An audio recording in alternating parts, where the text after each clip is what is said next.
Hello, today I'm going to show you how to create a virtual machine.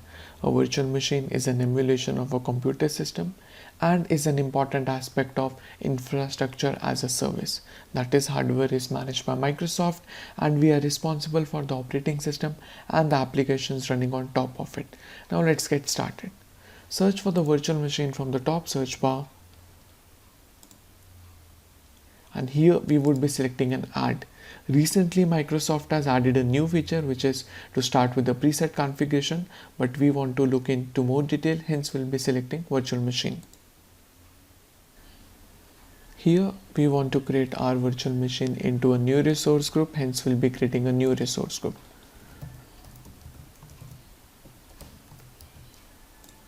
And providing virtual machine the name, in our case it's Win Demo Virtual Machine. And we'll be choosing our region, that is West Europe. Availability options are not mandatory, but it can be considered as a resiliency options, whereas in availability zone can be thought of as if a virtual machine is placed in multiple data centers within a region, and availability set can be considered if a VM is placed on multiple hardware within a single data center. For images, we are going to choose 2016 data center. So apart from all these 10 images which are shown here, if we want to select any other version, we can choose browse on public and private images. We are not going to choose spot instance at this moment. And for the size, we can choose the size.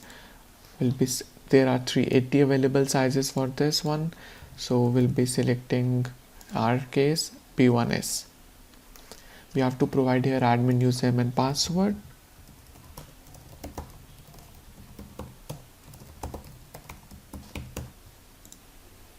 For inbound port rules, we have selected allow, and that is for public inbound ports. So this is just a warning that from the internet our VM is accessible. That is only recommended for testing, not for production. The next is licensing. Microsoft provides Azure hybrid benefit. That's it. If you have your own license, you can apply that. If we talk about enterprises, they do have their own licenses, so they can simply take usage of this benefit in selecting yes and confirming, and after the VM is created, they have to apply the license on their own. If you're going with the no option, then all the VMs and images which you are selecting from this marketplace are licensed one, and simply selecting next. The next is the disk section. Here there are, for the OS disk, there are three options, that is HDD, standard SSD and premium SSD. We're going to leave default. And for the encryption, just want to let you know that Microsoft encrypts all the disk at rest. So this is about the OS disk, and if required we can add data disk as well. We'll be simply selecting next. For networking, we have to choose our network, subnets and all the things.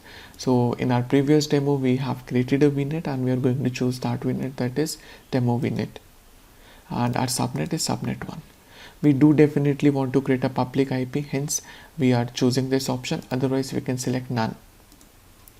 For the security purpose, we are going to create and associate an NSG to the network interface of the virtual machine, hence we would be choosing advanced.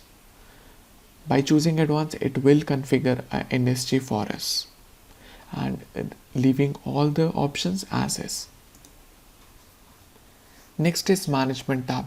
It can be considered from the operations point of view for running daily operations at ease. So there are multiple things. The first is diagnostic logs, the boot and the OS. These can be enabled and all their information would be stored into a dedicated diagnostic storage account, which will be created here. The next I want to talk about is auto shutdown. That is a very good feature of the cloud, because in cloud we are getting charged based on hourly basis, and we don't want our test, we want, let's say, development VM to be running 24/7, because no one is going to do development out of office hours. So probably we want to shut down the VM out of office hours, and we can choose on and provide the downtime and the time zone. Also, we can enable the backup during the time of the VM, or we can choose this setting after the VM is created. So with all these settings, we'll be simply moving to advanced.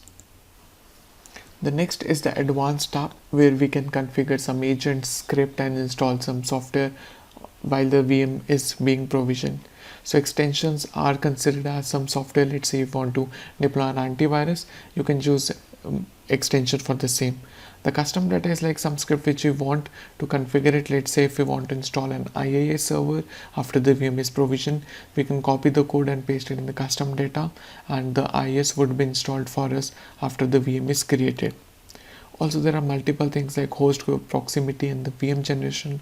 We're not going to go in detail into this at the moment, and we'll be simply selecting next. For the tagging information, I'll be creating just one simple tag,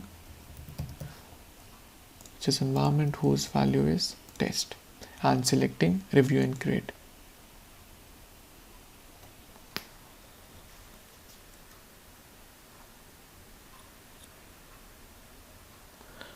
As we can see that validation is passed, we can definitely verify all the details, and once we are fine, we'll be simply selecting create.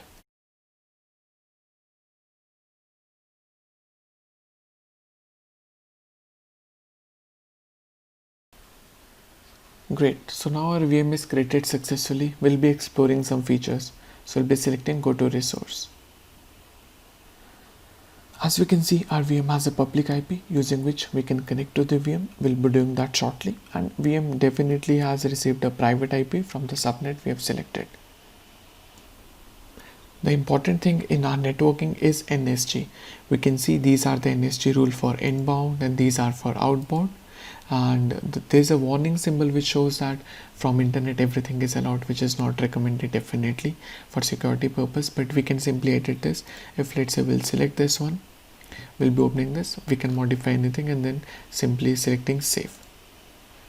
Now we'll be trying to do an RDP to the virtual machine which we have created.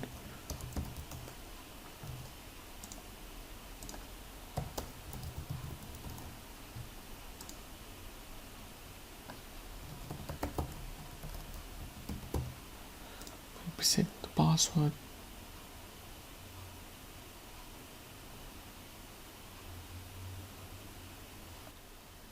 As you can see, we are able to log into our virtual machine, hence we have created it successfully.